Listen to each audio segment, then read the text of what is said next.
أعوذ بالله من الشيطان الرجيم. بسم الله الرحمن الرحيم.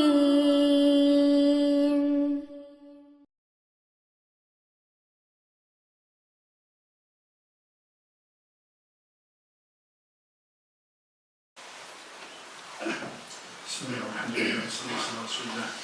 الحمد لله نحمده ونستعينه ونستغفره ونستهديه ونعوذ بالله من شرور أنفسنا ومن سيئات أعمالنا. من يهده الله فهو المهتدي ومن يضلل فلن تجد له وليا مرشدا وأشهد أن لا إله إلا الله وحده لا شريك له وأشهد أن سيدنا وحبيبنا محمد بن عبد الله وخاتم الأنبياء والمرسلين. اللهم صل وسلم وبارك على محمد وعلى آل محمد كما صليت وسلمت وباركت على إبراهيم وعلى آل إبراهيم إنك حميد مجيد. أما بعد إخواني حبيبي تحية الإسلام وتحية الإسلام السلام عليكم ورحمة الله تعالى وبركاته.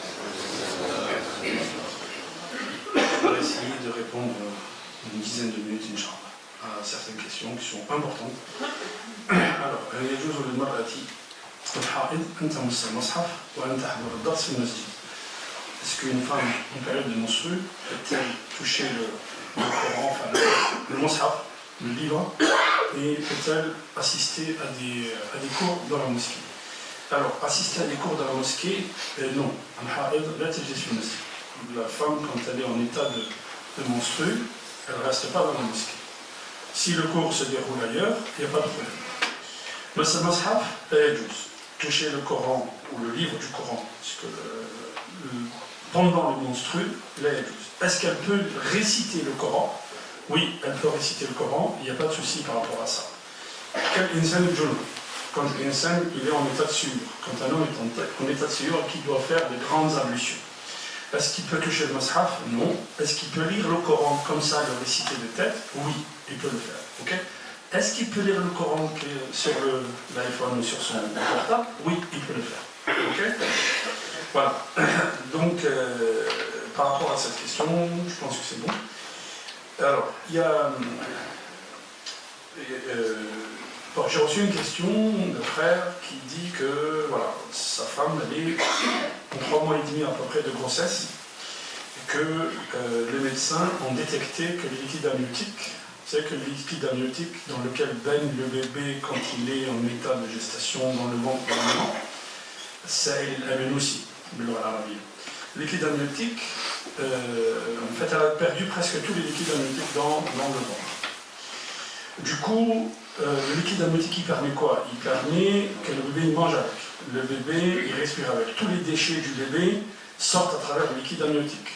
Le liquide amniotique, c'est aussi un protecteur.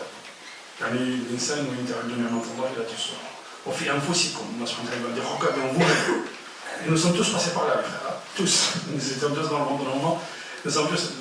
Le liquide amniotique, il permet d'atténuer les chocs. C'est-à-dire que si une femme enceinte, elle peut toucher, par exemple, dans un choc violent, une table, là, le liquide amniotique, il répartit l'onde de choc comme ça, et ça n'agresse pas le bébé. Vous imaginez? C'est quelque chose de très important.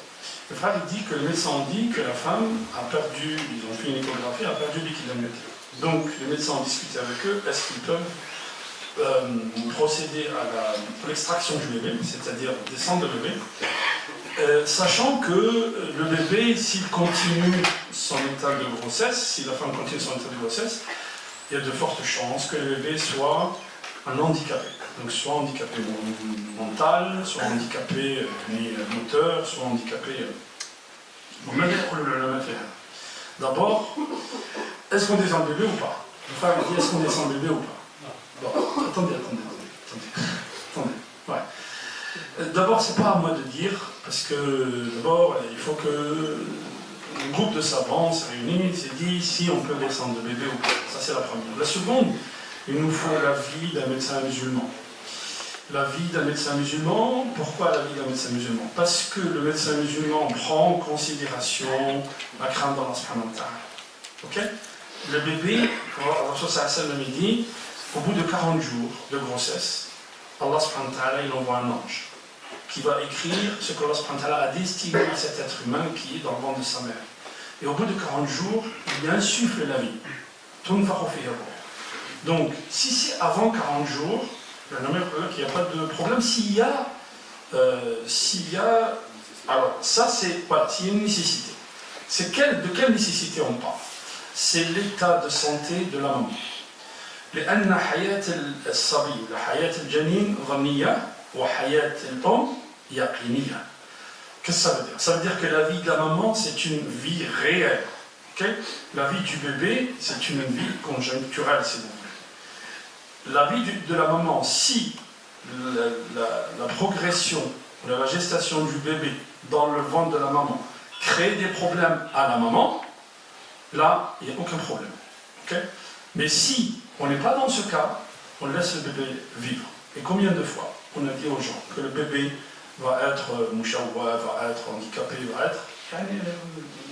C'est Allah subhanahu wa ta'ala qui décide de tout. Et des fois, Allah subhanahu wa ta'ala a le hikmah. Par exemple, des fois le bébé il a une grossesse normale, mais à la naissance, il est handicapé. Et Allah subhanahu wa ta'ala, quand il crée un handicapé, c'est aussi une sagesse derrière.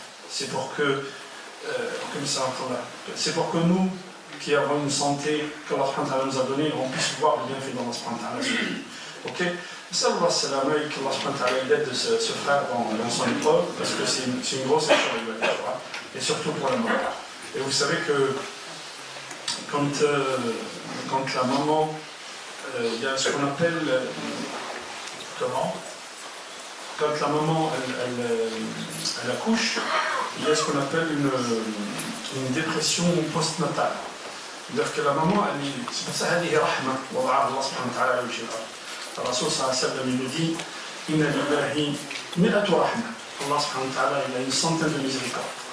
Il en a descendu une sur terre, et cette rahma, cette miséricorde, c'est ce que la maman donne à son fils comme amour, ce que le papa donne à son fils comme amour, c'est ce que l'animal donne à sa progéniture comme amour, c'est la miséricorde qu'il y a entre les hommes. C'est-à-dire les hommes, ils ne veulent pas voir le mal, ils ne veulent pas voir... Voilà, c'est ça. C'est une miséricorde. Il en a gardé 99 pour le jour du jugement. Il en a gardé 99 pour le jour du jugement. Cette miséricorde qu'Allah subhanahu wa ta'ala a mis dans le cœur de la maman, donc quand elle accouche, il y a ce qu'on appelle une dépression postnatale. La mère est souvent en dépression. Vous savez pourquoi? C'est comme si vous lui avez élevé, nous on est des hommes, on ne peut pas sentir ça. Mais les femmes, parlez-en avec les femmes, vous allez voir. Nous on est des hommes, la femme c'est comme elle a perdu un membre de son corps. Le bébé était en elle. Elle sentait comment il bougeait, elle sentait tout ça. Donc du moment qu'il est sorti, elle a cette dépression post-traumatique. Et cette dépression, elle va se convertir, si vous voulez, en une miséricorde extraordinaire. La maman, elle dort, le bébé, il fait un bruit, elle se réveille. Le bébé fait un bruit, elle se réveille. On a fait une expérience dans une clinique en Grande-Bretagne.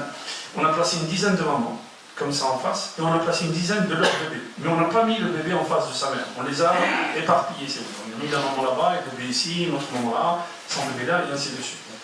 Vous savez que dès que le bébé commence à pleurer, le lait monte dans les seins de la maman.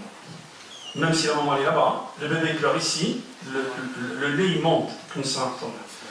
وهذا حكمة من حكم الله وهذا رحمة من رحمة الله سبحانه وتعالى. Ça c'est une miséricorde qu'Allah subhanahu wa ta'ala a mis dans l'être humain.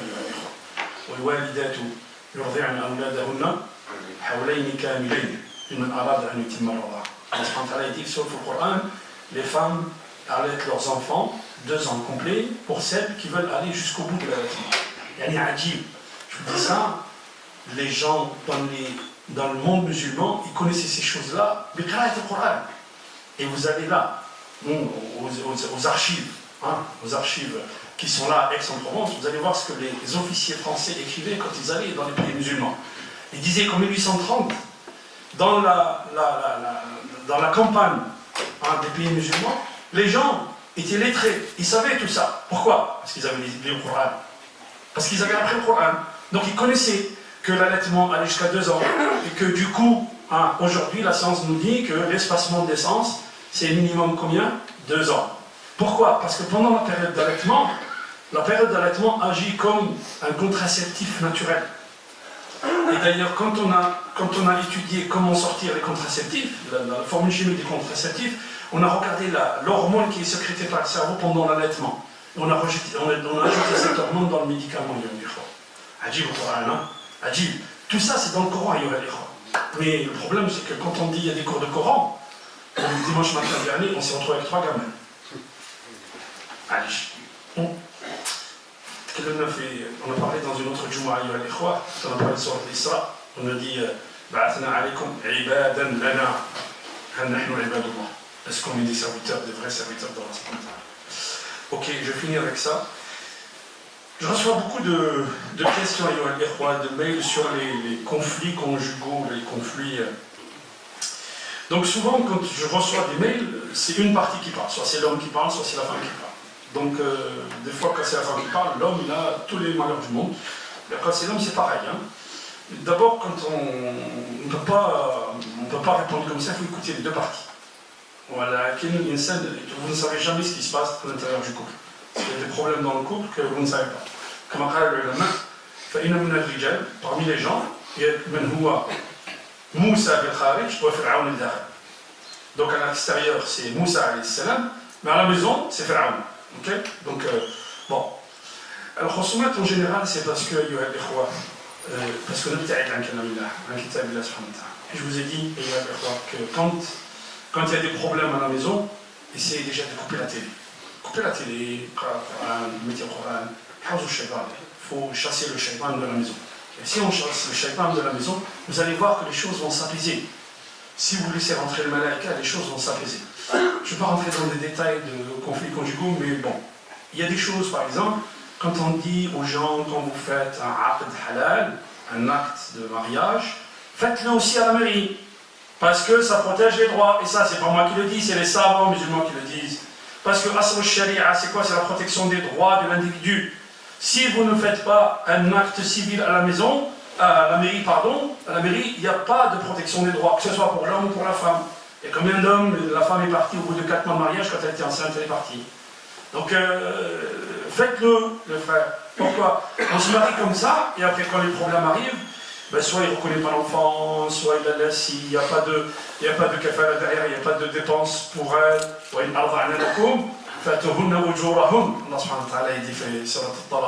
Si elle dépense, si elle allait pour vous, vous devez les nourrir. Et si, vous devez les nourrir, les habiller l'enfant, nourrir l'enfant, l'homme.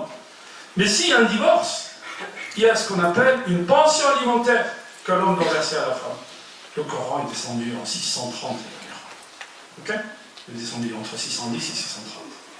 قولوا قولي هذا واستغفر الله لي ولكم استغفروه يغفر لكم انه هو الغفور الرحيم واجب السلام. ان الحمد لله نحمده ونستعينه ونستغفره ونستهديه ونعوذ بالله من شرور انفسنا وسيئات اعمالنا من يهده الله فهو المهتدي ومن يضلل فلن تجد له وليا مرشدا واشهد ان لا اله الا الله وحده لا شريك له واشهد ان سيدنا وحبيبنا وعظيمنا محمد بن عبد الله خاتم الانبياء والمرسلين. اللهم صل وسلم وبارك على محمد وعلى ال محمد كما صليت وسلمت وباركت على ابراهيم وعلى ال ابراهيم انك حميد مجيد. ما بعد ايها الاخوه الكرام، كان رسول الله صلى الله عليه وسلم يصلي عند الكعبه. prophète صلى الله عليه وسلم faisait la prière devant la Kaaba. وكان قوم من قريش. Il y avait un groupe de Qurayshites qui le regardaient faire la prière. Et on disait que le prophète صلى الله عليه وسلم لما كان يصلي كان يضع الكعبه بينه وبين بيت المقدس. Entre lui et Jérusalem. كان يصلي وكان قوم نفر من قريش ينظرون إليه. Il le regardait faire la prière. Et puis quelqu'un a dit, est-ce que quelqu'un peut se lever pour aller jeter ce qu'on a extrait du ventre de l'animal qu'on a tué hier? Ils avaient tué des chameaux et ils ont laissé tout ce qui est resté dans le ventre de l'animal, ils le mettent sur la tête du prophète Mohammed. Ils le mettent, il y a quelqu'un qui se lève, Shaqiyul Qawm, comme a dit Rawi, Faqama Shaqiyul Qawm, le plus malheureux, le malheureux d'entre eux, il se levait et il a pris tous ces détritus et il les a mis sur la tête du prophète. Ils ont commencé à rigoler. Ja'at Fatima, Fatima toute gamine, la fille du prophète, Ja'at Fatima, فنزعت هذا من رأس أبيها. Elle a enlevé ça de la tête du prophète sallallahu alayhi wa sallam. وهو ساجد. Il n'a pas levé la tête. Il était prosterné, il n'a pas levé la tête, le prophète sallallahu alayhi wa sallam. Et elle est allée vers ces grands-là, ces grands de Quraysh, elle leur a dit ce qu'elle pensait d'eux. Et le prophète sallallahu alayhi wa sallam, il continue de dua. Il continue de dua pour sa communauté, pour ce islam, pour ce message. هذا المessage que nous n'avons pas compris, أيها الإخوة. في حادثة أخرى, un jour, في la bataille de Uhud, des gens se sont entourés autour du prophète sallallahu alayhi wa sallam pour en finir, comme ils disent, pour en finir avec lui. Ils voulaient le tuer, ils voulaient tuer le prophète sallallahu alayhi wa sallam. Et ils lui ont cassé les 4 dents de devant. Ils lui ont fait saigner du sang. قال الصحابة ألا تدعو عليهم يا رسول الله. Après la bataille, pourquoi tu ne lèves pas les mains au ciel et tu invoques Allah subhanahu wa ta'ala pour qu'il les extermine? قال لم أبعث لعانا اللهم اهد قومي فإنهم لا يعلمون. Allah subhanahu wa ta'ala ne m'a pas envoyé pour que j'insulte les gens, pour que je fasse des invocations, pour qu'Allah subhanahu wa ta'ala les extermine. Je demande à Allah subhanahu wa ta'ala de les guider. Je demande à Allah subhanahu wa ta'ala de les guider. أيها الإخوة, celui qui porte atteinte au prophète sallallahu alayhi wa sallam, celui qui porte atteinte au prophète sallallahu alayhi wa sallam, celui-là, إذا لم يتوب إلى الله, s'il ne revient pas vers Allah, فهو عدو لله وعدو للمسلمين وعدو للناس أجمعين فهو عدو للسلام. Celui qui porte atteinte au prophète sallallahu alayhi wa sallam, c'est l'ennemi de Dieu, c'est l'ennemi du prophète, c'est l'ennemi des musulmans, mais c'est l'ennemi de la communauté humaine entière. Pourquoi? Parce que c'est l'ennemi de la paix. وقد تعهد الله سبحانه وتعالى ومن تعدى على سلطان الله أن الله سبحانه وتعالى سيهلكه. من الذي يتعدى على سلطان الله سبحانه وتعالى? Celui qui se croit à la station de divinité, qui se dit أنا ربكم الأعلى. Comment il peut dire أنا ربكم الأعلى? Comment un individu peut dire moi je suis votre Seigneur? L'individu, il peut être un individu, une personne, peut-être un lobby, peut-être une nation, peut-être une civilisation. Allah subhanahu wa ta'ala, il nous donne l'exemple du Coran. Pharaon, qala ana rabbukum al-a'la. Et Allah subhanahu wa ta'ala, s'il cite des exemples du Coran, c'est parce que ces exemples vont se renouveler à travers le temps et à travers l'histoire jusqu'à la fin des temps. Allah subhanahu wa ta'ala, il nous dit que Pharaon, quand il a eu tout ce qu'il a eu, tout ce que Allah subhanahu wa ta'ala a descendu sur lui comme bienfait, il pensait qu'il était immortel. Et aujourd'hui on utilise ce terme, on dit que quelqu'un est immortel. Il pensait qu'il était le Dieu qui devait être, qu'on devait adorer sur cette terre. Allah subhanahu wa ta'ala ahlaka. Allah subhanahu wa ta'ala, à un moment donné, quand il est arrivé à l'apogée et à la sommité, au sommet de sa tyrannie, Allah subhanahu wa ta'ala ahlaka. Aïn, il l'a noyé dans la mer, dans le Nil. Wa arsala Jibril. Jibril, il a eu peur, comme a Rawi. Jibril, il a eu peur que Pharaon lui demande la miséricorde de Dieu qu'Allah subhanahu wa ta'ala lui accorde. Il lui a mis de la boue dans sa bouche pour qu'il ne puisse plus parler. Allah subhanahu wa ta'ala, il en a fait de lui quoi? Un exemple pour tous les pharaïna qui vont apparaître à travers l'histoire. Tous les pharaïna qui vont apparaître à travers l'histoire, Allah subhanahu wa ta'ala nous a cité l'exemple du plus grand d'entre eux. Donc à chaque fois que quelqu'un yatajarra ala Allah ou yatajarra ala Rasulullah sallallahu alayhi wa sallam, Allah subhanahu wa ta'ala sayuhliku. Ça c'est une, résultante immuable de l'action de l'être humain. Quand l'être humain yata'adda ala Allah ou yata'adda ala Rasulullah sallallahu alayhi wa sallam, Allah subhanahu wa ta'ala sayuhliku. Allah subhanahu wa ta'ala va en finir avec lui. Quelle que soit cette entité, une personne, une institution, un lobby, un État, une civilisation, quelle que soit cette entité. Un jour, il y a un bédouin qui rentre dans une maison à l'époque du prophète sallallahu alayhi wa sallam. Il leur dit, le prophète m'a demandé d'aller vous demander que vous me donniez votre fille. Nous n'avons pas connu le prophète sallallahu alayhi wa sallam qui ordonne les turpitudes. Eh ben, on va vérifier. Et ils ont envoyé des gens demander au prophète. Et le prophète sallallahu alayhi wa sallam, quand il a entendu ça, ramenez-le, allez le ramener. Le gars il avait fui dans le désert. Avant qu'ils arrivent à lui, avant qu'ils le rattrapent, il a été pris par un animal dans le désert. Il a été pris, il a juste menti sur le prophète sallallahu alayhi wa sallam. Allah subhanahu wa ta'ala, un jour le prophète sallallahu alayhi wa sallam, pareil, il était en discussion avec Al-As, quelqu'un de Quraysh. Et ce gars-là, il a insulté le prophète, il est allé voir ses compagnons de Quraysh. Et les compagnons lui disent, mais qu'est-ce que tu disais avec Mohammed? Vous parlez de l'abtar? L'abtar, c'est quelqu'un, enfin, dans le langage animal, l'abtar chez les Arabes, dans le langage animal, celui à qui on a coupé la queue. Donc il est petit devant les autres animaux. Mais l'abtar, c'est celui qui n'a pas de progéniture, qui n'a pas de descendance. Donc on n'en parle plus de lui. Allah subhanahu wa ta'ala, il descend le Coran, il descend Aya mu'jiza. Inna a'taynaka al-kawthar, nous t'avons donné un fleuve au paradis. Fasalli li rabbika wanhar, inna shani'aka huwa al-abtar. Allah subhanahu wa ta'ala, jumlatun ismiyya mutakamila da'ima 'abra al-tarikh. Allah subhanahu wa ta'ala, il utilise une phrase nominale continue qui prend dans la distance du temps, enfin dans le temps qui est valable dans le temps. Inna shani'aka huwa al-abtar. Allah subhanahu wa ta'ala, pas fulan ou la alan ou la x ou la y. Non. Chaque fois que quelqu'un yata'adda ala Rasulullah sallallahu alayhi wa sallam, chaque fois que quelqu'un agresse le prophète sallallahu alayhi wa sallam, Allah subhanahu wa ta'ala yubtiruh, c'est-à-dire il va en finir avec lui. Il va en finir avec cette entité, yahlikuha, inna shani'aka wala. Regardez ceux qui ont agressé le prophète sallallahu alayhi wa sallam. Plusieurs d'entre eux n'ont pas de mari ou n'ont pas de femme, pardon. Ils se marient avec les hommes. Inna shani'aka huwa al-abtar. وهذه جملة اسمية ودائمة. فالله سبحانه وتعالى وعد الذي يتعدى على رسول الله صلى الله عليه وسلم بالهلاك. Ça c'est clair. Deuxième chose, celui qui agresse le prophète صلى الله عليه وسلم, ou qui insulte le prophète صلى الله عليه وسلم, من يفعل هذا? Qui c'est qui fait ça? هو الجاهل. Parmi les non-musulmans, ceux qui font des choses sur le prophète صلى الله عليه وسلم, souvent c'est des ignorants, les jahil. Pourquoi? Parce que parmi les non-musulmans, il y a des gens qui sont sages. Il y a des gens qui ont lu l'histoire. Il y a des gens qui savent où mène un travail comme ça, qui savent très bien. Ils ne font pas ça.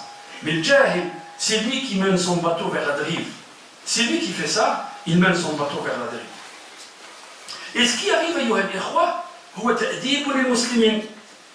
Quand il y a tous ces événements-là, c'est quoi? C'est Allah subhanahu wa ta'ala, il essaye de nous guider, nous, yu'addibuna, il nous montre. Qu'est-ce que vous faites, vous les musulmans? Parce que vous voyez, quand il y a des événements comme ça, beaucoup de jeunes, ils font du bruit, je reçois des SMS, on reçoit des mails, on reçoit des trucs. Levez-vous, il y a un frère, il nous envoie tous les matins, à 6h du matin, il nous envoie un message. Levez-vous pour Salat al-Fajr. C'est bien.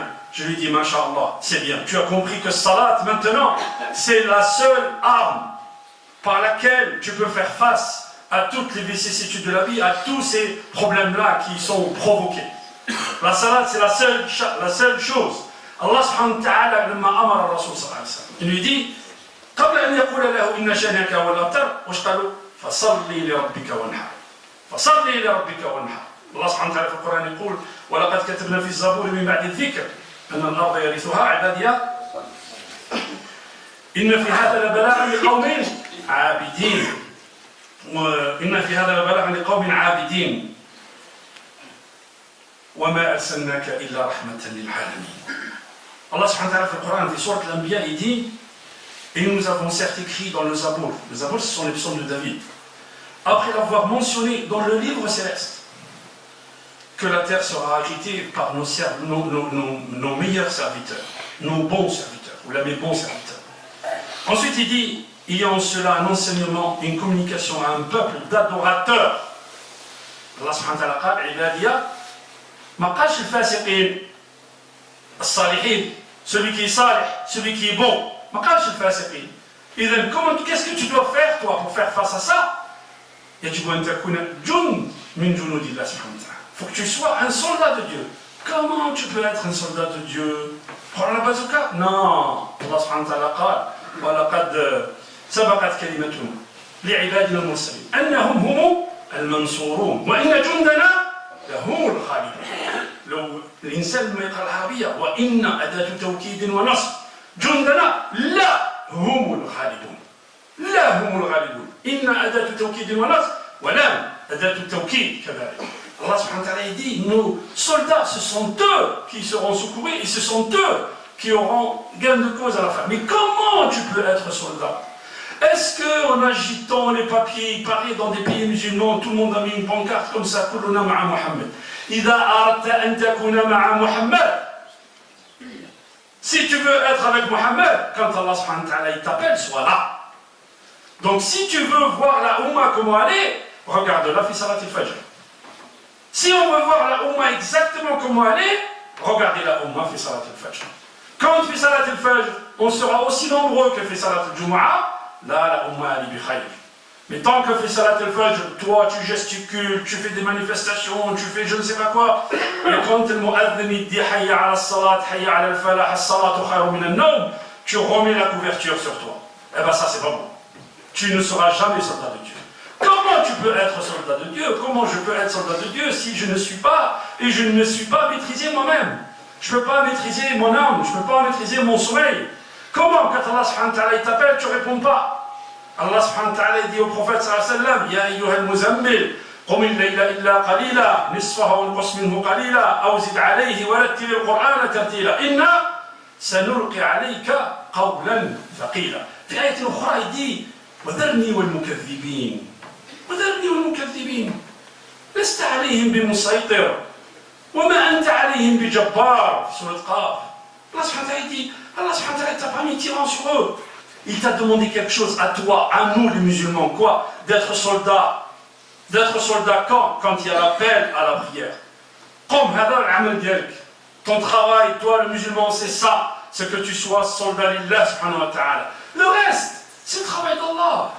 Est-ce que vous pensez, ayyuha al-ikhwa, anna Allah alladhi khalaqa al-kawn la yudabbiru amrah? Anna Allah subhanahu wa ta'ala, celui qui a créé cet univers, il ne le gère pas, il ne sait pas ce qui se passe, il ne voit pas ce qui se passe. Hasha lillah. إنه بكل شيء عليم بكل شيء عليم وهو عليم بذات الصدور. Tout ce que l'être humain cache dans son fort intérieur, Allah subhanahu wa ta'ala يعلمه. Allah subhanahu wa ta'ala يعلمه. إذن كن أنت جنديا لله سبحانه وتعالى وسترى الأعاجيب. أقول قولي هذا واستغفر الله لي ولكم فاستغفروه ويغفر لكم إنه هو الغفور الرحيم.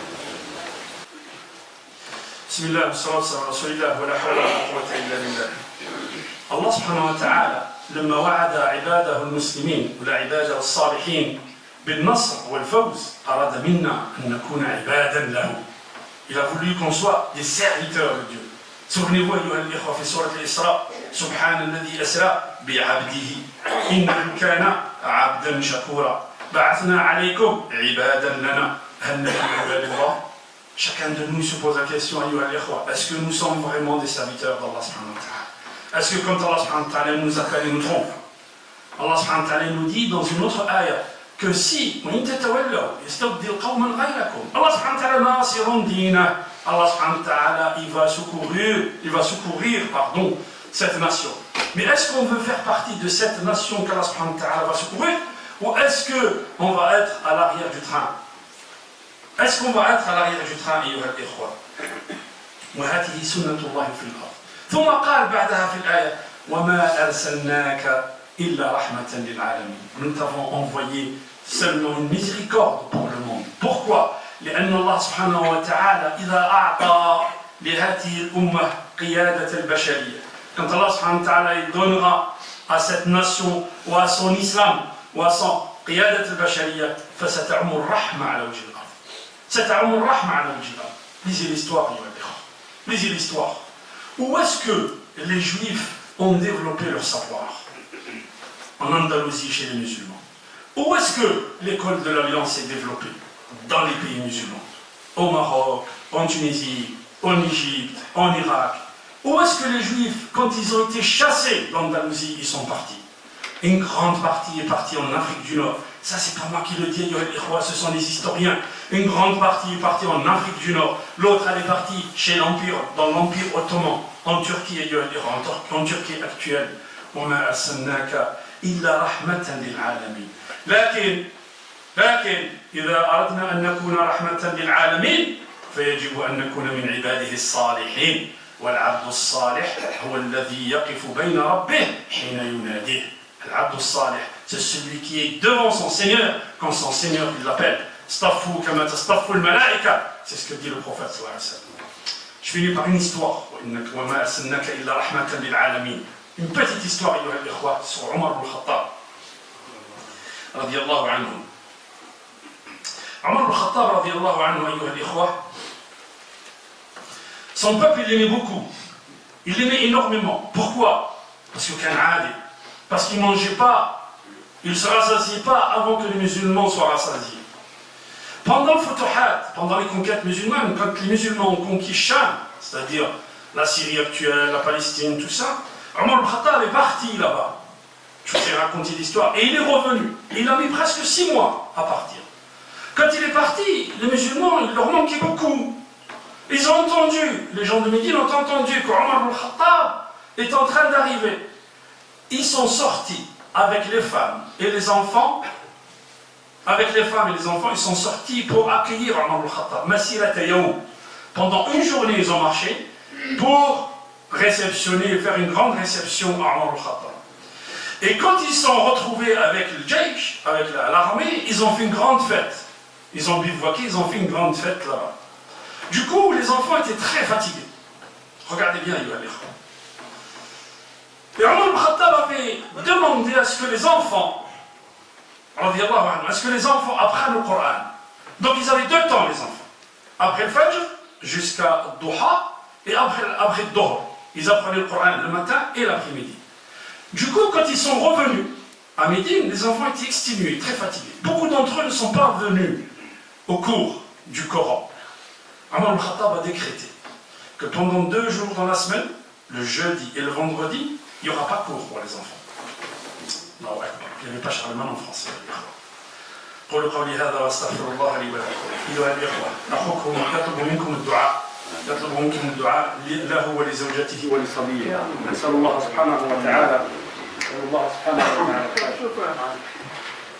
سبحانه وتعالى أن يرزقه الصبر وأن يرزقه ذرية صالحة طيبة. آمين يا رب العالمين. وأن يرفع الضر عن الأمة. اللهم اهدنا فيمن هديت، وعافنا فيمن عافيت، وتولنا فيمن توليت، وبارك لنا فيما اعطيت، وقنا شر ما قضيت، انك تقضي ولا يقضى عليك، انه لا يذل من وليت ولا يعز من عاديت، تبارك ربنا وتعاليت يا ذا الجلال والاكرام. اللهم اقسم لنا من خشيتك ما تحول به بيننا وبين معصيتك، ومن الطاعات ما تبلغنا به جنتك، ومن اليقين ما تهون به علينا مصائب الدنيا، ومتعنا اللهم بأسماعنا وأبصارنا وأبداننا أبدا ما أحييتنا، واجعله الوارث منا، واجعل ثأرنا على من ظلمنا، وانصرنا على من عادانا، ولا تجعل الدنيا أكبر همنا ولا مبلغ علمنا، واجعل الحياة زيادة لنا في كل خير، واجعل الموت راحة لنا من كل شر. اللهم انصر الإسلام والمسلمين في كل مكان. اللهم اجعلنا من عبادك الصالحين. اللهم اجعلنا من عبادك الصالحين. اللهم اجعلنا من عبادك الصالحين. اللهم اجعلنا من جندك فإن جندك هم الغالبون. اجعلنا من حزبك فإن حزبك هم المفلحون. واجعلنا من أوليائك فإن أوليائك لا خوف عليهم ولا هم يحزنون. عباد الله، إن الله يأمر بالعدل والإحسان وإيتاء ذي القربى وينهى عن الفحشاء والمنكر والبغي يعظكم لعلكم تذكرون، ولذكر الله أكبر والله يعلم ما تصنعون. وقوموا